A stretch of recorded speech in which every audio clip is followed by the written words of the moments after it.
Atenção! Vai começar agora uma teleaula de ensaios de materiais do curso profissionalizante. Este módulo tem um total de 25 aulas. Hoje, você vai assistir à teleaula número 18. Bons estudos!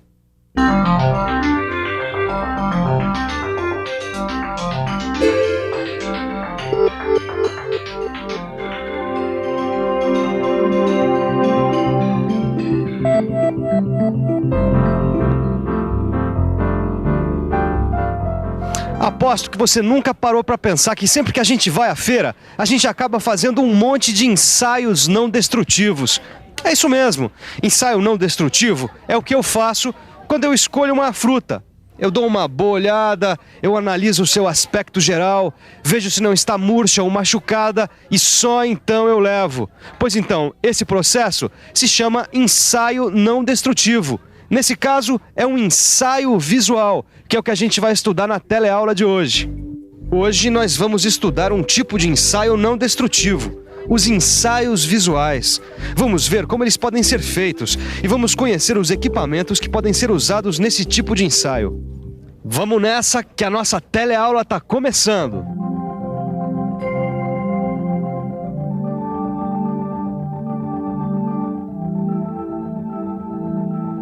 Ô Silva, eu sei o que a gente está fazendo agora, mas eu queria que você me dissesse de novo quais são as características dos ensaios não destrutivos.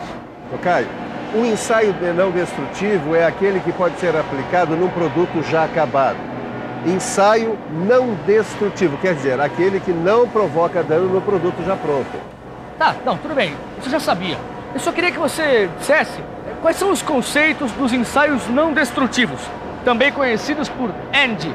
Pois é exatamente o que nós estamos aplicando aqui agora, um ensaio não destrutivo. E nesse caso específico, nós estamos fazendo um ensaio visual, que por sinal é um dos mais antigos e mais usados até hoje. Agora, o tipo de ensaio que a gente vai aplicar nessa peça vai depender do tipo de uso que ela vai ter, não é? É verdade, é verdade. Os critérios de aceitação e rejeição são importantíssimos, pois são eles que vão determinar que tipo de ensaio vai ser feito nas peças e também que tipo de treinamento o inspetor de linha vai receber.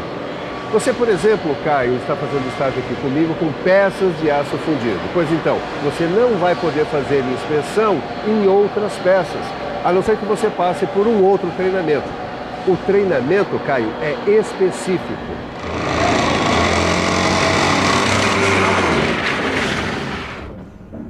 E aí, Edgar, o que você tá achando? Ah, não tá nada bom, viu, Neuza? Bom, o motor tá rajando. Eu acho que a gente vai ter que abrir o motor pra ver, hein? Eu falei, meu ouvido não falha. Eu tinha certeza que tava fazendo um barulho estranho. E além do mais, ele tá sem força, principalmente na retomada. É, pode ser, viu? Sei lá. Acho que só abrindo pra ver, hein? Bom, vamos ver qual é o problema, né? Poxa, Neuza, não pode ser possível. Eu troquei essas peças outro dia, elas não tinham nenhum defeito. Bom, pode ter sido uma peça que já tenha vindo com defeito, né? É, Edgar, mas cuidado pra você não confundir defeito com descontinuidade, hein? Ah, pode deixar. Defeito ou descontinuidade? É, Ed. Defeito ou descontinuidade. Tá bom, Neuza, manda aí. O que é que você tá querendo dizer com isso? Eu tô querendo dizer que uma peça, como a biela do motor, por exemplo, ela pode apresentar um defeito ou uma descontinuidade. Bom, mas qual a diferença entre defeito e descontinuidade? A diferença é que as descontinuidades são imperfeições que aparecem na peça ou produto, mas não impedem o seu uso. Já o defeito não, o defeito é mais sério. A gente não pode usar um produto com defeito. A nossa biela é feita de metal. Às vezes ela pode vir com pequenas imperfeições, por exemplo, algumas minúsculas porosidades, mas esse problema pode não comprometer a função principal dela. Nesse caso, ela teria apenas uma descontinuidade. Sei. Quer dizer que se a biela tivesse um problema de fabricação mais sério, como uma trinca, por exemplo, ela não poderia desempenhar bem a sua função. Aí seria um defeito e não uma descontinuidade. Identificar defeitos ou descontinuidades. Essa é a função dos ensaios não destrutivos em geral e também dos ensaios visuais, que é o que a gente está estudando nessa teleaula. Como o nome diz, o principal instrumento que a gente tem para fazer os ensaios visuais é esse aqui, ó, o nosso olho. Mas às vezes ele sozinho não é suficiente. Aí a gente precisa de outros instrumentos para tornar o ensaio confiável e para padronizar a observação. Um desses instrumentos é esse aqui, ó, a régua graduada, que os técnicos chamam também de escala. A escala ajuda a medir as descontinuidades que podem estar presentes no produto. Dependendo do tamanho e do tipo de descontinuidade, o produto pode ser usado ou não. A escala é um instrumento importante para tornar o ensaio visual confiável. Só que existem outras coisas que podem interferir no ensaio. Olha só.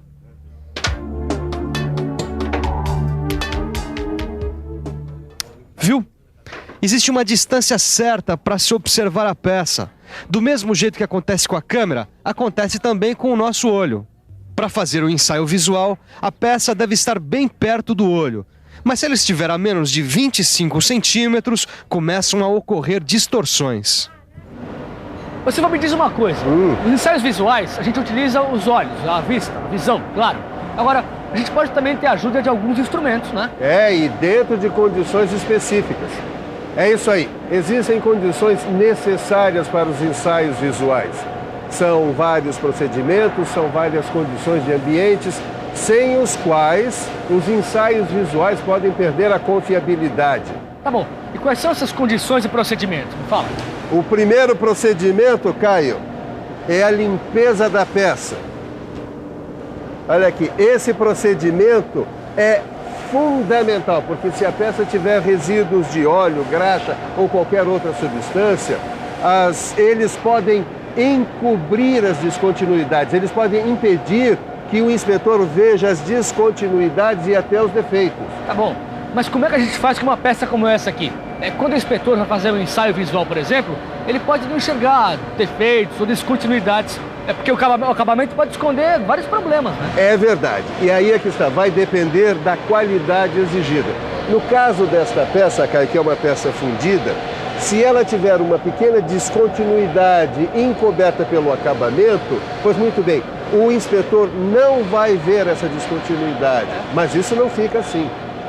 Nesses casos em que o acabamento pode encobrir descontinuidades ou até defeitos, a peça precisa ser muito bem preparada antes do ensaio. Essa preparação pode incluir uma rebarbação e até uma usinagem. Mas então, Caio, essa peça aqui está pronta para o ensaio visual.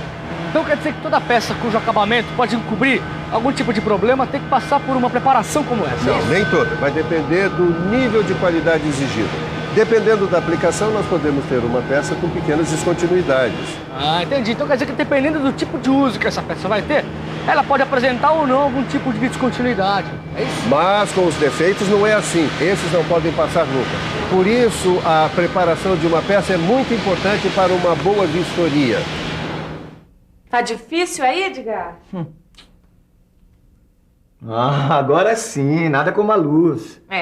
A boa iluminação é outra condição para um bom ensaio visual. É claro que uma lanterna não é a iluminação ideal. A melhor luz mesmo é a luz do dia.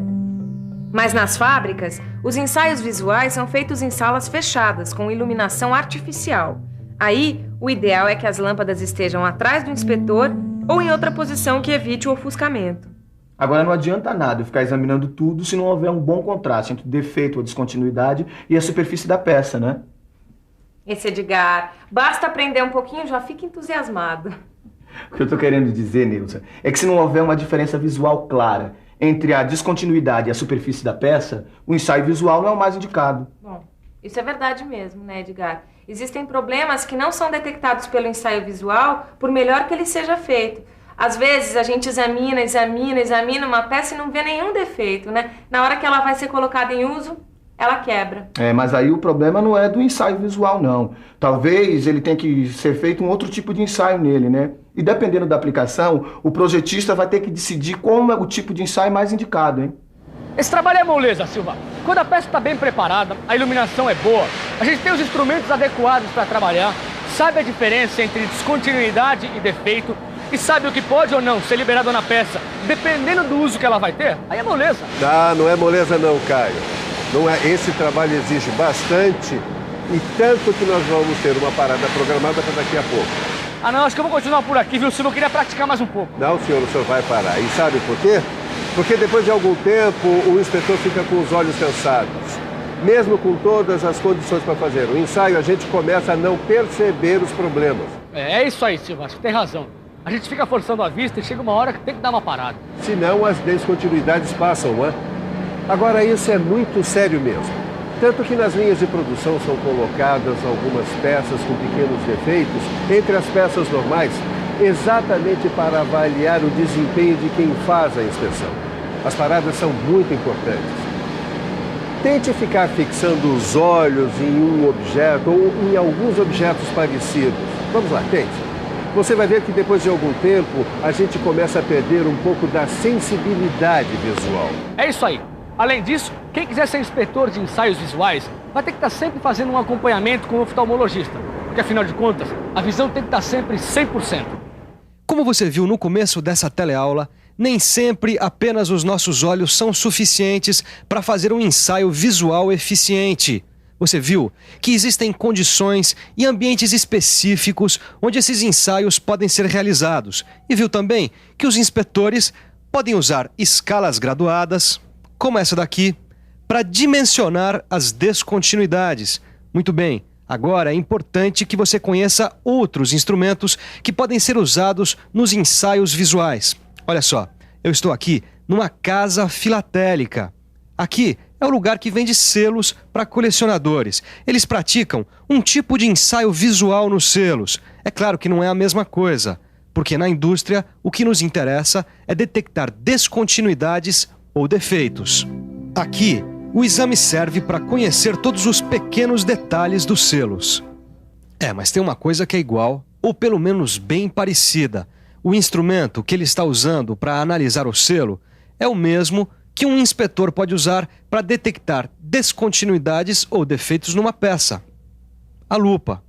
Olha só. Por exemplo, essa aqui é uma lupa com escala graduada, que facilita o dimensionamento das descontinuidades. Existem lupas para todos os gostos e aplicações. Tem uma grande variedade no mercado, com escalas de aumento maiores ou menores, dependendo do serviço que for ser executado. Esse aqui é um outro instrumento que às vezes os colecionadores de selo usam, principalmente para ter certeza da originalidade de selos raros. Na indústria, o microscópio, que aumenta a imagem da peça em até dezenas de vezes, é usado para fazer ensaios visuais em peças muito pequenas, como fios, molas e parafusos, por exemplo. Nossa, Ed, você assaltou o dentista? Que é isso, Nilda? Esse espelhinho aqui é muito útil para ensaios visuais em arestas e cantinhos de difícil visualização.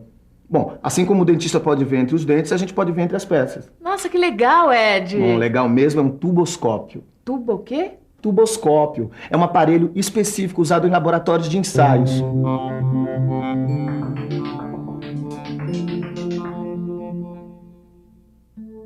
Um tuboscópio é um aparelho desenvolvido para visualizar regiões de difícil acesso em peças como, por exemplo, tubos longos ou câmaras de combustão de motores.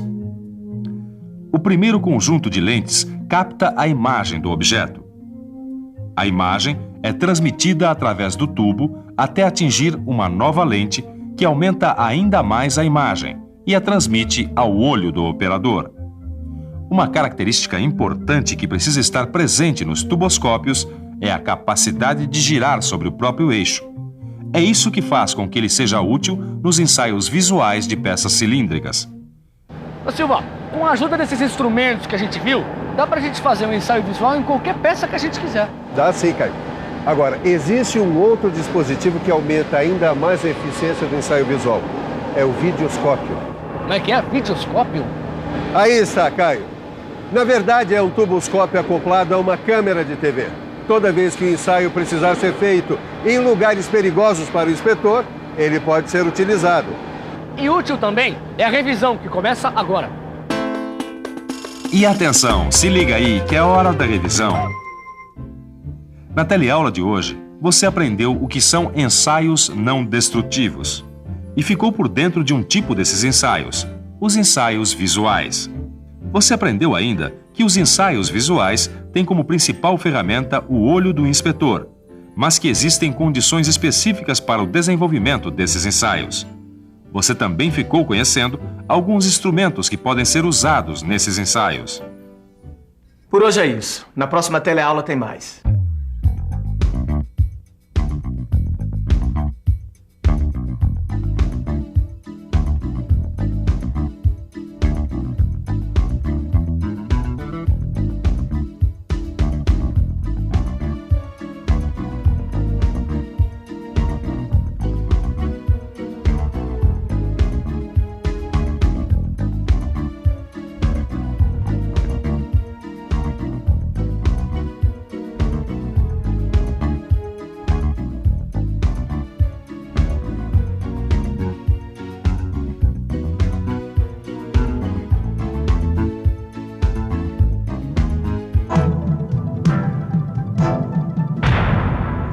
Telecurso 2000, um programa de educação do Sistema Fiesp e da Fundação Roberto Marinho.